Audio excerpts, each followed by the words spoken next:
This is Nancy Williams. I'm Denise Jackson. I'm so glad you joined us today. We want you to know that we tell our stories because we want you to be built up in your faith, for you to know that God will work on your behalf. He's not a respecter of persons. He will take care of you and love you just as he's done for us. Okay, so today we're going to talk about a time in your life that really required you to trust God and just hang on, right?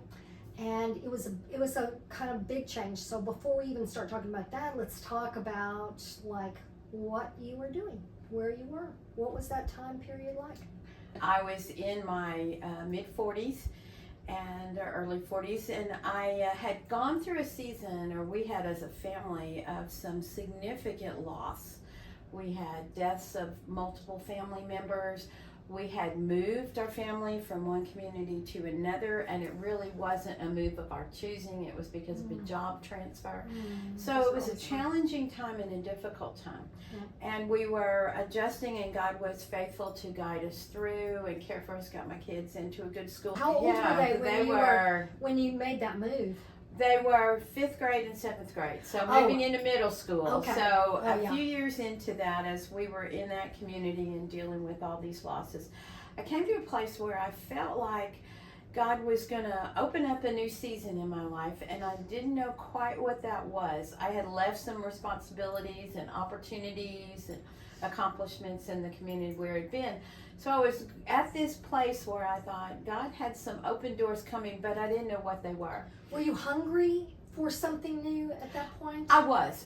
There was a hunger in me for more. And I thought, God, you've given me skills and you've given me abilities and you've given me experiences. What do you want me to do with those? And I felt like I had these things within me that I needed to find a place to use.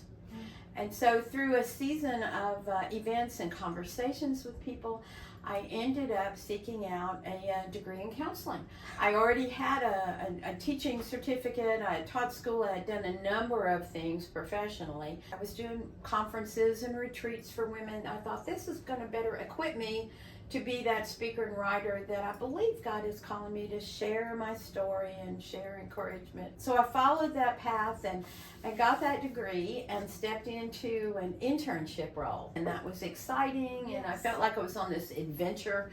You know, where is he taking me now? We love those adventures, right? And as I was doing my internship at a place, I was put in a position where I was asked to do something that I felt was compromising beliefs for me. And I didn't feel comfortable with it. But that challenge was pressing in on me, and I was told, basically, if you want to keep your job, this is what you'll do. And, you know, I prayed about that. I talked with my husband about that, and I just didn't have a peace that was something I was to do. So I told them I was sorry, but I couldn't. And they said, well, you know, we're sorry you've made that choice. It's been wonderful having you. And we'll get the security guard to help you pack up your things. And we'll escort you out this afternoon. And all of a sudden, it was like, whoa. Yes. I just lost a paid internship. And fortunately, I had all my hours to get my license. So I wasn't worried about that. But I thought, what do I do now? So right there. Yeah. Those are the moments when you felt like God led you to get your master's. Right. You went to get your internship hours. Right. You think you're on the right path and you're excited, and all of a sudden it feels like the rug has been pulled out from under you. It did, because that door's not just gently shut, it slammed shut. And it's terrible having somebody leave you, to ask you to leave. I mean, that's like it hurts us. It did. On one level I felt failure or disappointment, maybe disappointment, although, you know, God enforced me. You were standing up for what you believe I want for you, so that's not failure. There was a building nearby that had some office space, and I knew some therapists that were in that building working, and they were always telling me, Nancy, when you're ready, we want you to come and work side by side with us. So I went to that building, and I thought, well, I wonder what's there. I've got all my stuff in my car. What am I going to do? So I went, and there was this little office available. And I went in and they said, if you take it today, it can be yours. And I thought, okay, so there I was signing a piece of paper. Did you talk to someone Say, before it? No. Oh my gosh.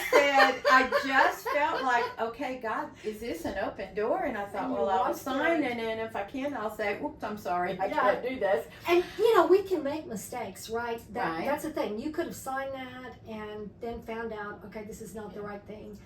And even then, God would have been with you. But it's So I walked into that office, and I can remember as if it was yesterday. I stood in the middle of that little office, not a stitch of furniture in it. And then just took a deep breath, and I said, okay, God, I don't know what just happened at that other place, but that door just slammed shut. But I believe I was standing for what you've taught me all Yeah. my life Yeah. to be a right thing.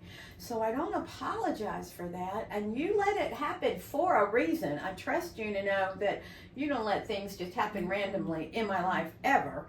So that had to be on purpose. And now here I am in this place with nothing around me and a commitment I've made. And yet I don't feel a fear. I feel a peace. That's So God, great. tell me, Okay. confirm with me, is this what I'm supposed to be doing? If not, then tell me to go outside, tear up that piece of paper, go home and just wait on you. But instead, he just whispered to my heart and said, I brought you here for a purpose. Now, do you trust me? And I said, of course I trust you, God. I always trust you. Then I have a plan for you. Oh, he took me to that verse, for I know the plans I have for you. You know, plans to prosper you, to give you a future and a hope. Are you willing to trust me and step out and see where I take you? Now that's a great story because for a couple of reasons. First of all, because of what was before Right. and what came after, but also because you didn't even have to wait. My stories like that, I had to wait a while. I had to Well, hold on, yeah. but that one was Yeah. such a good story because he did it right away. He did. And I've had lots of times where he said, just be still and wait. Oh my gosh. And he knows that is not Yes, easy it's for me not. to be still. No. So, but this time things just went about so And fast. probably because you really stepped out there with your faith in a situation that you could have just acquiesced, and he still would have cared for you in that situation. Right. But because you were willing to stand for what you believe, my gosh, Yeah. he moved. He did, and he confirmed to me in that afternoon, this is where I want you to be. I've saved this little office because how it came in available was a story in and of itself, Mm-hmm. you know, and it was one space in that building where I hoped someday I would end up. I went home that night and I told my husband all that had happened, and he knew the struggle, the challenge that I was facing at work, so he was not surprised Yeah. that he knew I was going to stand my ground, and he was a very godly man, and so he trusted in God, as did I, and he said, well then, got something else in store. So I told him about the office, and his first response was to look around the room and say, okay, we'll take those two chairs Oh, right there, praise God! I and we'll love take that, this man. table, and we'll get Solomon. this desk. And he was ready to load up the car that Yes. night, take the office furniture there, and set me love up. that. I love that. And so I- God was confirming in his heart, Yes. just like in mine. And it took you on a journey that Oh has my blessed gosh. so many people and continues to this day. You still counsel, coach, you still write, and you've written books that are published, and you do workshops, and you speak to groups of women and encourage them. Plus, you live in our little community and bless Oh, just your yeah. friends.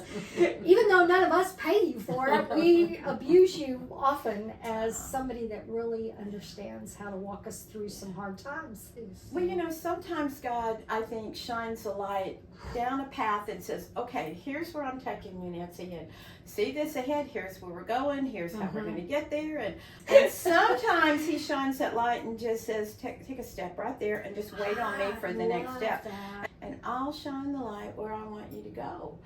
You know, so he's given me all those experiences, but each is a challenge, you know, and then because I said, okay, I'm not sure how all this is going to flow, and I'm a new therapist, who's even going to come see me? And my husband took care of the furniture. Well, that was good. But how are we going to pay the rent was another story.